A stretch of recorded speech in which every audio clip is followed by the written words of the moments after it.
inlet, outlet, kemudian IPAL ya. IPAL. Sekarang ini sinergi dan berkelanjutan tuh karena harmonize ini ya. Betul. Menurut saya Jadi, gitu. Menerapkan sistem tuh dari hulu ke hilir. betul. Ya.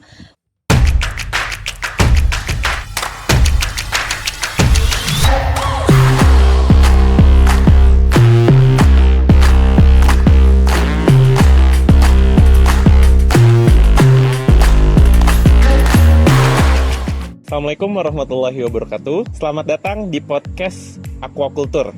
Ya, jadi hari ini saya Muhammad Gusti Latov dari Departemen Budidaya Perairan, Fakultas Perikanan dan Ilmu Kelautan IPB akan membawakan acara diskusi pada sore hari ini. Pada kesempatan yang sangat istimewa ini, kita akan membahas topik yang sangat penting dan relevan bagi para praktisi aquaculture, yaitu dengan tema urgensi penerapan biosecurity untuk peningkatan produktivitas aquaculture. Sebagaimana kita ketahui, industri aquaculture menghadapi banyak sekali tantangan. Salah satunya adalah ancaman penyakit yang berdampak besar terhadap produktivitas dan ekonomi budidaya udang maupun ikan.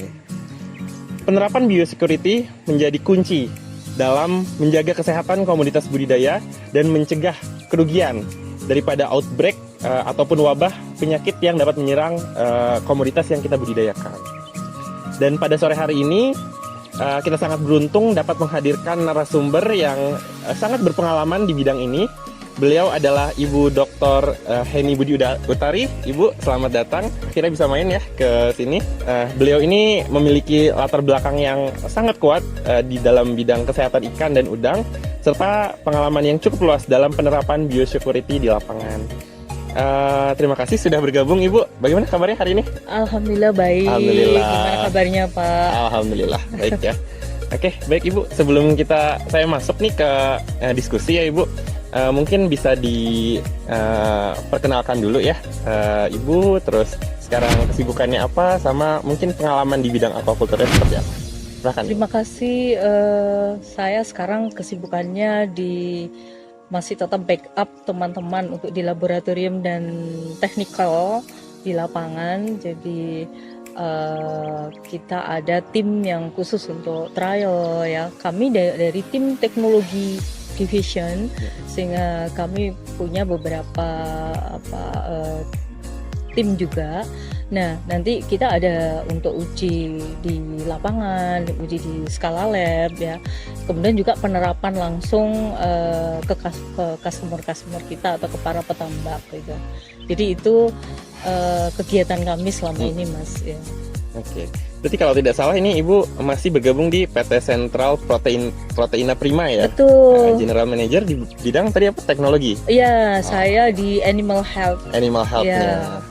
Baik Pak, sangat sesuai dengan tema kali ini terkait dengan biosecurity seperti itu ya Ibu ya.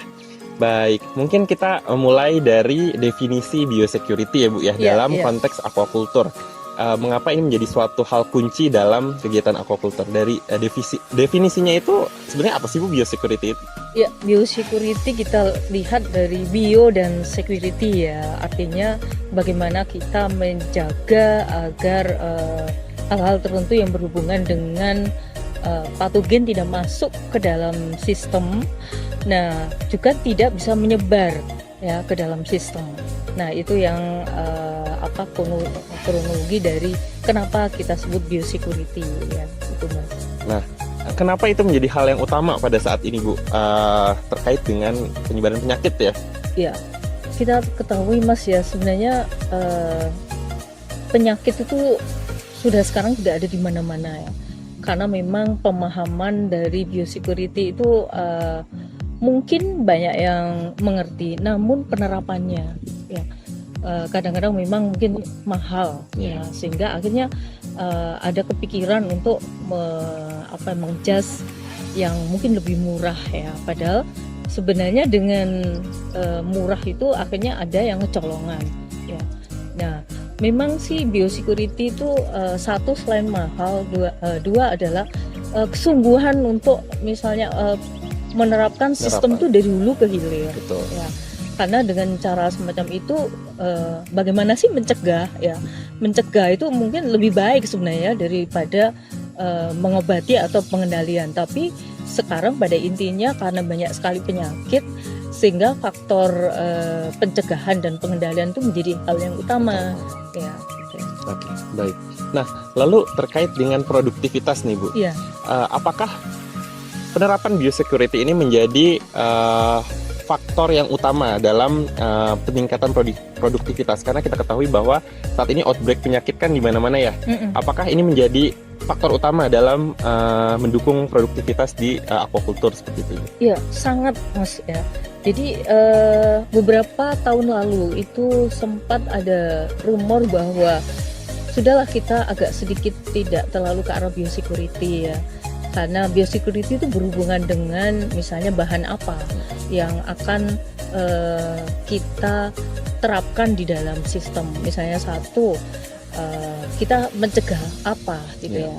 Misalnya kalau itu kita asumsikan bahwa air yang akan masuk itu benar-benar kita lakukan treatment ya. Kita sediakan kecukupan air sebanyak-banyaknya. Kemudian juga kita jangan sampai air yang ada di luar, karena kan kalau misalnya kita cek ternyata di lingkungan itu sudah positif, misalnya positif salah satu penyakit ya, apalagi endemik di satu area itu kan akan masuk ke dalam budidaya kita kan, jadi kita harus mencegahnya gitu ya. Kemudian yang kedua, dengan adanya bahan kimia tertentu itu memang harus diuji coba Mas ya.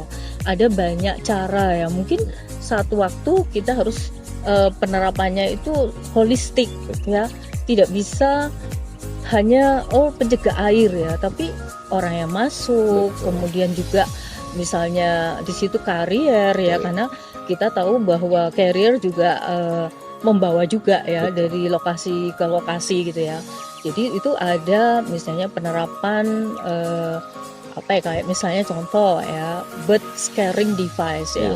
Jadi untuk burung itu jangan sampai karena dia vektor masuk ya. Kemudian juga untuk kepiting ya. Jadi crab CPD ya, crab protection device. Nah, itu harus ada ya. Itu baru peralatannya, belum orang yang masuk harus menggunakan misalnya celup kaki ya. Itu kemudian tangan, cuci tangan. Kemudian mobil masuk dari satu lokasi ke lokasi lain harus benar-benar izin. Sekarang ditutup banget itu, jadi nggak boleh pintu itu terbuka ya, baik itu di ikan ataupun di udang ya, terutama di udang yang mungkin memang masalah penyakit ini cukup banyak ya. Nah itu jadi tidak hanya sekedar misalnya air kolam kita ya, dan itu dimulai dari konstruksi Mas ya. Jadi artinya konstruksi yang dipakai itu apakah mudah sekali untuk mengambil air dari laut, kemudian jaraknya berapa, kemudian ketinggian ya, misalnya ketinggian itu harus misalnya ada pasang terendah ya. Nah itu tidak boleh pasang itu masuk, atau pasang tertinggi itu tidak boleh masuk ke dalam sistem. Ya, kalau dia tambaknya itu nangkring mungkin lebih aman ya dibandingkan tambak itu berada di bawah. Karena suatu waktu itu istilahnya ada air masuk, jadi tidak membawa carrier ya, tidak membawa carrier. Jadi itu sebenarnya holistik Mas ya, dari hulu ke hilir itu sebelum keluar sampai sekarang. Bahkan kalau misalnya sudah kena di satu peta ya, itu bagaimana itu kita bisa mengisolasi, jadi tidak ke peta-peta yang lain ya, atau mungkin ke tempat-tempat yang lain. Jadi orang yang mengerjakan, biasanya anak peta itu dikasih beban satu orang 2 peta, itu dia tidak boleh misalnya masuk ke lokasi lain, harus dia misalnya nggak lewat ke jalan ini gitu ya, dia lewat ke jalan lain. Atau misalnya kalau dia sudah nyemplung untuk lakukan siphoning, dia harus membersihkan diri, misalnya mandi atau apa, atau ganti baju ya. Minimum dia kasih selain mandi juga mungkin ada sedikit KMNU 4 ya, yang mungkin simple gitu ya. Nah itu seperti itu Mas, sangat maksudnya itu sangat strict.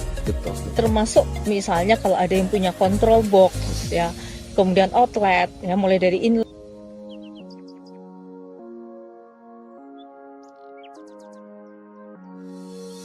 outlet, kemudian ipal ya. Sekarang ini harus punya ya. Betul. Ini harus punya. Kenapa? Karena tidak akan dikeluarkan ke tetangganya. Betul. Nanti jadi menyebar ya.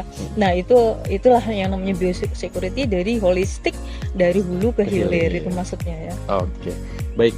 Nah, terkait dengan perkembangan penerapan biosecurity itu sendiri di Indonesia, karena kita tahu bahwa kegiatan budidaya di Indonesia masih cukup tertinggal seperti itu Ibu ya, baik dari segi teknologi, dari segi penggunaan alat dan segala macamnya. Nah, kalau terkait biosecurity itu sendiri, perkembangannya bagaimana kira-kira di Indonesia, Bu? Apakah saat ini sudah aware terkait dengan penerapannya, ataukah masih banyak pembudidaya-pembudidaya yang tidak melaksanakannya seperti itu, Bu? Ya, jadi ini memang kadang-kadang perlu satu pertemuan bersama gitu ya. Misalnya di satu area gitu ya. Jadi harus antar petambak ini saling mengerti ya. Apalagi lokasinya berdekatan ya. Jadi yang satu aware, misalnya yang lain enggak, itu agak sedikit riskan. Namun yang perlu kita prinsipnya adalah bahwa apa yang kita punyai gitu ya, apa yang kita punya ini minimal yang dari luar lingkungan itu jangan sampai ke dalam itu masuk ya. Misalnya kita mencoba untuk mengajak para tetangga, kadang-kadang juga beda-beda ya. Jadi mungkin pengalaman mereka terhadap biosecurity kurang ya, sementara kita sangat strict ya. Nah itu kan bisa jadi nggak sama kalau nggak ada yang menyatukan visi misi. Nah makanya itu kita harus aware dengan minimum milik kita sendiri ya. Baru kalau mungkin ada pertemuan petambak di satu area, nah itu akan lebih baik kalau saling diskusi bersama, ini gimana ini area kita misalnya gitu ya. Itu seperti itu sih Mas. Oke. Nah, berarti terkait dengan apakah sudah ada saat ini Bu terkait dengan penyuluhan gitu baik dari pemerintah ataupun dari pihak swasta yang berkaitan dengan industri aquaculture seperti itu. Apakah sudah ada kegiatan penyuluhan terkait dengan pentingnya biosecurity ini atau bagaimana? Menurut saya kayaknya sudah ya. Jadi mungkin dari pihak pemerintah pun, dari KKP ya, mungkin melalui dinas ataupun juga UPT kemungkinan adalah sudah ya.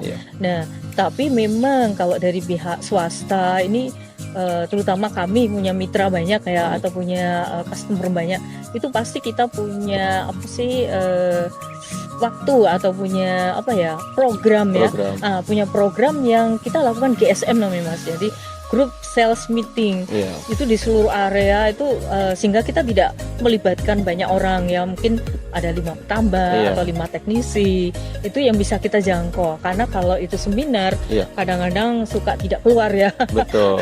Mungkin malu mengungkapkan, tapi kalau dengan kecil-kecil itu malah lebih efektif. Betul. Ya. Jadi mereka akhirnya misalnya seperti IPAL gitu, seperti bentuk apa sih ya IPAL yang bagus itu seperti apa. Nah memang sekarang belum ada standar yang istilahnya sangat oke gitu ya mengenai IPAL. Nah ini mungkin ranah dari universitas ya untuk menggali kira-kira seperti apa ya.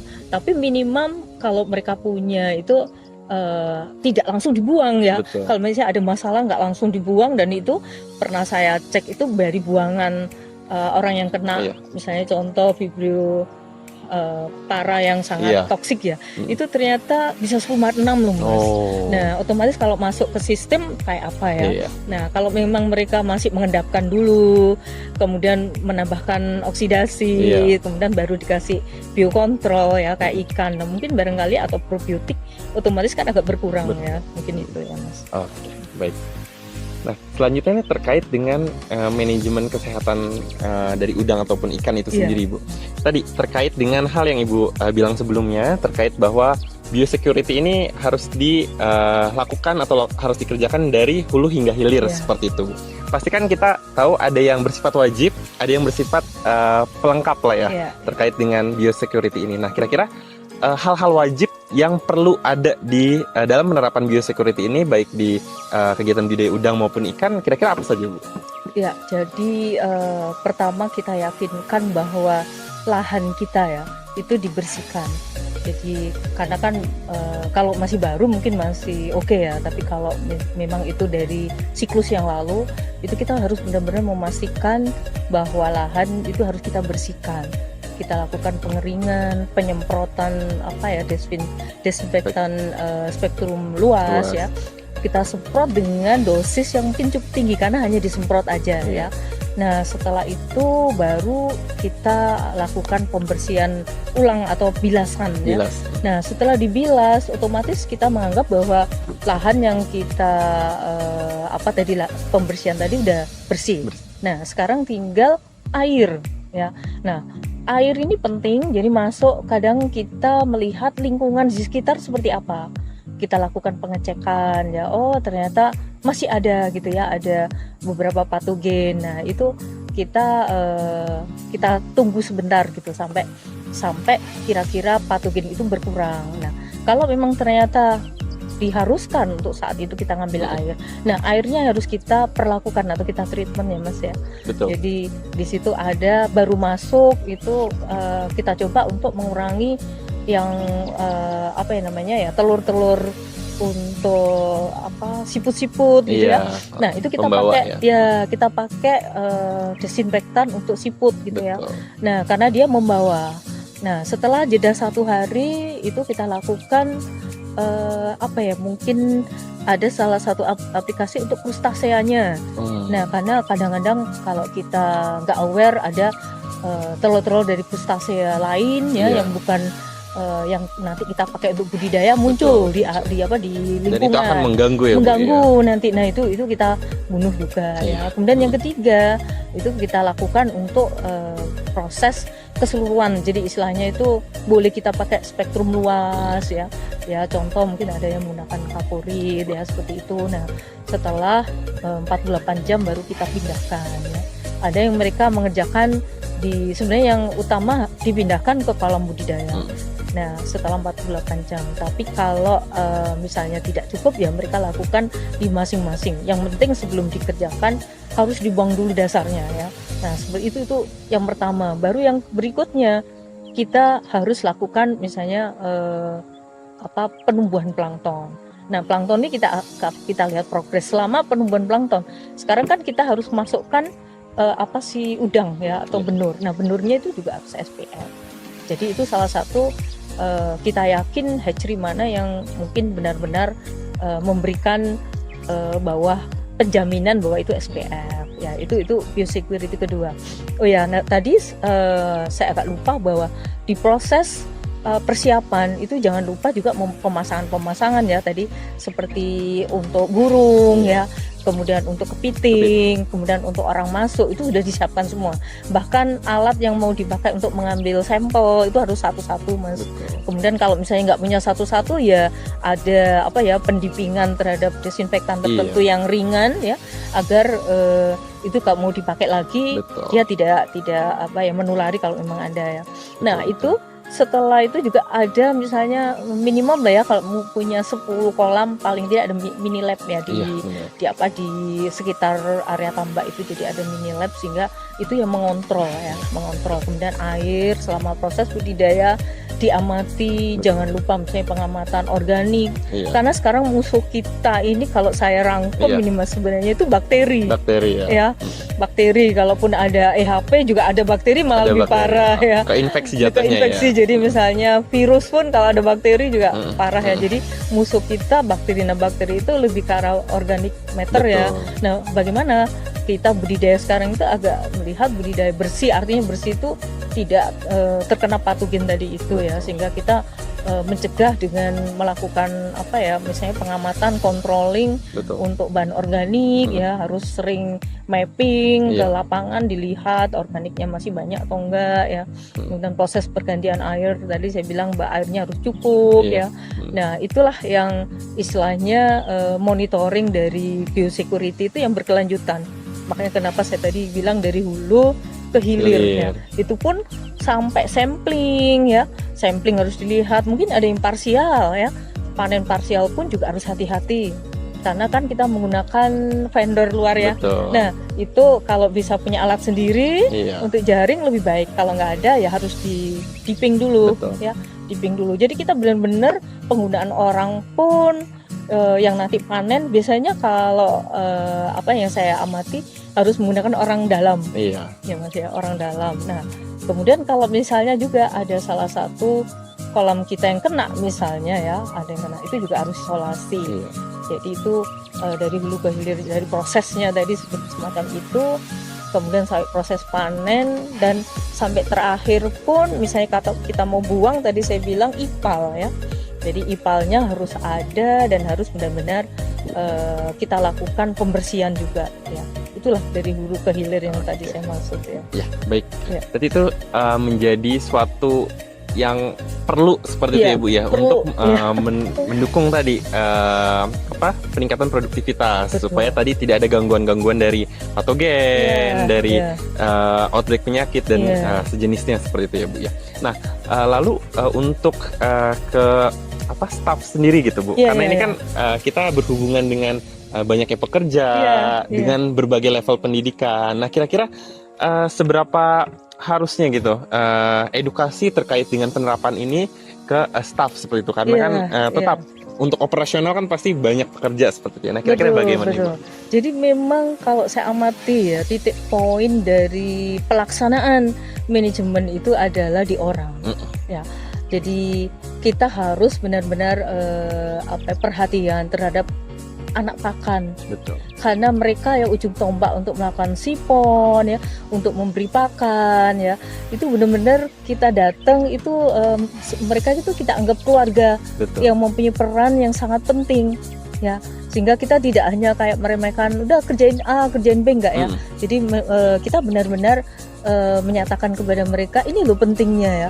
Jadi kalau misalnya sudah kena si orang ini, bahkan saya pernah melihat tuh mereka harus lepas ya, harus lepas sandal kalau ke satu tempat, kemudian mereka setelah membantu sipon harus mandi ya, harus seperti itu ya Mas ya. Jadi mereka kita berikan pengertian. Betul. Ya, kita berikan pengertian, bahkan ya Mas jangan segan-segan juga itu memberikan ekstra Betul. puding Iya. ya. Jadi misalnya mereka kan sampai malam nih Mas, Iya. kadang-kadang sampai ada 3 step ya. Iya. Jadi mereka harus gantian kerja gitu ya.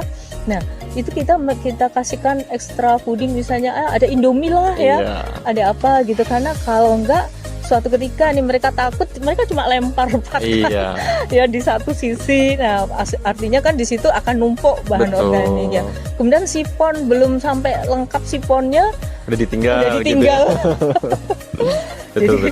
Jadi mereka itulah yang justru menurut saya ujung tombak ya, sehingga kita merangkul mereka. Betul, karena betul. keberhasilan di tangan mereka loh Mas ya. Betul. Jadi seperti itu Mas ya. Oke, baik. Nah, sebelum ke pertanyaan terakhir, saya mau tanya nih Bu, terkait dengan pandangan Ibu mengenai bagaimana aquaculture ke depannya dan seberapa besar sumbangsi dari biosecurity ini, dan juga apa sih seharusnya yang kita di industri aquaculture ini lebih pertegas dan juga harus dikembangkan, karena kan tadi kita harus terus upgrade ya terkait dengan produktivitas. Kita juga sangat bersaing nih dengan negara-negara lain seperti Ekuador, terus Vietnam dan segala macamnya, itu kan sangat berlomba sekarang ya. Nah, kira-kira bagaimana nih harusnya dengan biosecurity ini industri aquaculture ke depannya? Iya, jadi terkait dengan penerapan biosecurity ini memang seharusnya global ya. Jadi harus ada misalnya sertifikat ya Mas, kayak CBIB gitu ya, cara budidaya ikan yang baik ya. Jadi mungkin ada kemudahan mereka untuk mengakses ataupun menerapkan ya, sehingga kalau saya lihat ya di negara lain itu mereka tidak hanya punya satu sertifikat ya Mas. Misalnya Vietnam ataupun Thailand tuh mereka bangga dengan sertifikat yang ditaruh di meja atau di dinding ya. Bahkan mereka sudah menerapkan ya. Artinya mungkin kita harus menggali, memberi penerapan, sosialisasi ya dengan segala macam cara agar proses biosecurity secara internal tambak itu jalan ya, terus antar tambak juga jalan, dan ada yang mungkin seharusnya memonitor itu yang saya ingin kayak di India itu ada khusus ya dari pihak KKP-nya itu ada, atau pihak yang berwenang lah ya itu ada. Nah kemudian di tingkat nasional ya, mungkin karena kita bersaing dengan luar, itu memang produk yang akan kita jual itu pun juga secara biosecurity aman gitu ya. Artinya bisa dikonsumsi dengan aman, kemudian bisa dijual dengan aman dan lestari ya, tentunya bisa sampai ke depan itu Indonesia dikatakan oh ini produk Indonesia ini berkualitas gitu ya Bu. Berkualitas loh ini ya kan. Oh ternyata ada statement yang mungkin memberi semangat ya. Nah seperti itu, mungkin apakah itu ada insentif tertentu atau apa saya nggak ngerti ya. Tapi yang jelas kalau misalnya kita menghasilkan sesuatu yang bernilai dengan bernilai tinggi dan juga berkesinambungan, artinya itu akan lebih baik ya buat Indonesia di mata dunia gitu ya. Nah menurut saya sudah saatnya gitu, karena kalau saya lihat India misalnya, mereka ada kelompok-kelompok tertentu yang udah aware sekali gitu ya, mulai dari kepadatannya harus sekian nih ya, harus dibuat sekian. Tapi kalau memang di Indonesia kan karena sistemnya makin padat makin seneng kayaknya. Tapi tentunya tetap harus ada cara ya supaya tidak semakin padat, karena itu juga akan mengganggu lingkungan Mas ya. Lingkungan bukan sekarang, ke masa depan. Jadi menurut saya ada penerapan yang menurut kami perlu ada memang guidance tertentu yang bisa diterapkan untuk semua gitu ya Mas ya, menurut saya gitu ya. Baik, pertanyaan terakhir nih Bu, terkait dengan kolaborasi nih ya. Karena kita tahu bahwa industri aquaculture ini tidak bisa berdiri sendiri, baik dari pemerintah sendiri, swasta sendiri, atau dari universitas atau dari pendidikan dan penelitian seperti itu. Nah, kira-kira menurut Ibu bagaimana sebaiknya kolaborasi antara tiga sektor ini, baik dari pemerintah, swasta maupun dari universitas? Ya, jadi ini sebenarnya kalau ada tiga partai gini ya, itu berkolaborasi itu sangat kuat loh Mas, karena memang mempunyai peran masing-masing, tapi peran ini bisa di-link ya. Jadi artinya yang pihak dunia usaha itu dengan aman dan yakin bahwa apa yang diterapkan itu sudah dites misalnya ya. Nah yang mengetes siapa? Nah ternyata yang mengetes ada pihak misalnya pihak riset ya, kemudian badan riset atau mungkin university, dan itu lebih bagus ya. Kemudian juga ada pihak Mas, dunia usaha, university, pemerintah. Nah pemerintah ini mengayomi, jadi kan sekarang ini banyak sekali mungkin hal-hal tertentu yang berkaitan dengan izin ya, perizinan, regulasi. Nah kalau memang kita usaha nanti itu bisa berjalan dengan lancar, otomatis perizinannya harus mungkin lebih sesederhana ya, dan itu bisa lebih maksimal gitu. Saya rasa ini akan klop Mas. Ya, akan klop, karena tidak mungkin ya ini berdiri sendiri ya. Tentunya tetap ada link dan juga ada mungkin berkala untuk melakukan pertemuan, apakah itu lewat seminar atau simposium atau mungkin ada media-media lain. Nah, itu harus. Jadi pihak kampus apa sih yang harus dibutuhkan gitu. Belum melakukan upaya ABCD ya. Misalnya ABCD di titik mana nih yang belum bisa dikerjakan. Nah, apakah memang bahannya mahal atau apa? Nah, ini melakukan alternatif ya. Kemudian juga ada riset penyakit ini bisa di counter dengan dengan probiotik A atau dengan cara A. Nah itu tentunya kan kalau ada synchronize ya, itu menurut saya harmoni banget itu Mas. Dan itu karena usaha ini bisa jalan dengan sinergi dan berkelanjutan itu karena harmonize ini ya. Menurut saya gitu ya Mas. Tiga komponen ini sangat berpengaruh untuk memajukan industri aquaculture ke depannya, seperti itu ya. Baik, terima kasih. Kita sudah berada di penghujung acara podcast ya pada hari ini. Diskusi ini cukup mendalam tadi ya Ibu ya, terkait dengan biosecurity dari sektor aquaculture seperti itu, karena kita tahu bahwa ini menjadi hal yang dasar, yang penting sekali untuk diterapkan dalam penerapan kegiatan aquaculture ya, baik itu di budidaya udang maupun ikan. Dan alhamdulillah nih hari ini kita cukup mendapatkan banyak pengetahuan baru, dan juga saya yakin ini para pendengar nantinya dan penonton semua merasakan hal yang sama. Sekali lagi terima kasih kepada Ibu Dr. Henny atas kesempatan dan diskusinya. Semoga nanti kita bisa lebih lanjut diskusi lagi ya Ibu ya. Dan semoga apa yang kita bahas hari ini dapat bermanfaat ya bagi kita pada umumnya dan khususnya untuk praktisi aquaculture. Dan semoga penerapan biosecurity di industri aquaculture ini makin baik ke depannya dan juga mendukung untuk meningkatkan produktivitas aquaculture khususnya di Indonesia untuk menyumbangkan gitu dari Indonesia untuk pangan dunia seperti itu ya Ibu.